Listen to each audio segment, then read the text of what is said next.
Earl Spence and Terrence Crawford are still in negotiations.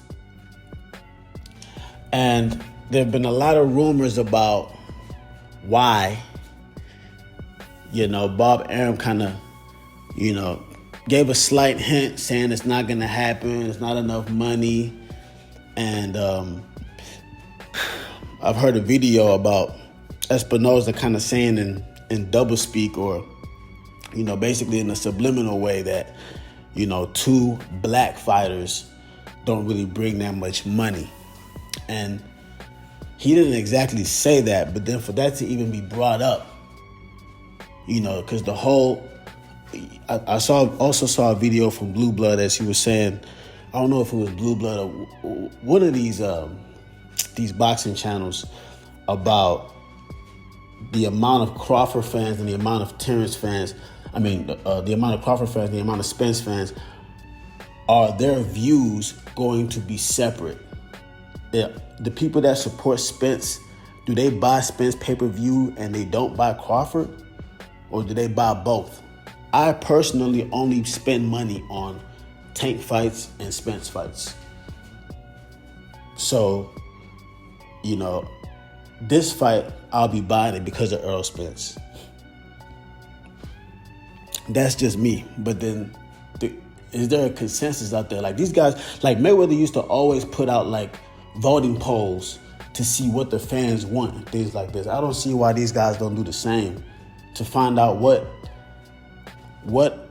level of these or what amount of these fans are just autonomous towards Terrence Crawford, or is they buy fights for both fighters.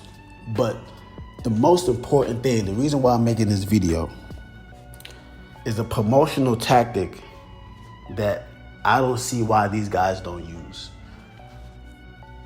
Fights like this don't typically happen because of the fact that they don't know the amount of numbers. It's not something that has been proven. They can look back on and say, oh, when we put these kind of fights together, we get a whole bunch of money.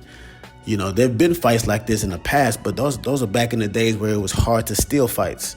It's so easy now. The numbers have changed, and they don't have nothing to draw from to say, okay, we can look at the projections. We can look at that fight and see the projections and kind of see, where we're going to be at if we was to put this fight on this platform. But the tactic that they should be using, or at least, Terrence Crawford or Earl Spence should be using, is to put the pressure on your people to say that this fight is in negotiation still because they don't believe that we support our own. They don't believe that we can come out here and actually produce major numbers. Because two Mexican fighters can make a headline and make a big fight. If it was David Benavidez versus Canelo, first of all, Canelo is the cash cow. So, I mean, that's kind of a bad comparison. I don't really know of any other big Mexican star like that to put them together. But, based on the numbers, based on what Canelo brings in alone, that his people come out and they support in a major way. So they know that they could put two Mexican fighters together. The best Mexican, David Benavidez against Canelo, will go crazy. But the fact that they're even in negotiations this long when it comes to this fight lets you know that they don't believe that black people support their own. And this should be one of those fights to say, okay, if y'all want the Tank versus Haney's and the Tank versus Shakur's and the Shakur's versus Haney's and, all these great black fighters to be in the ring together, y'all gonna have to prove that y'all support your own.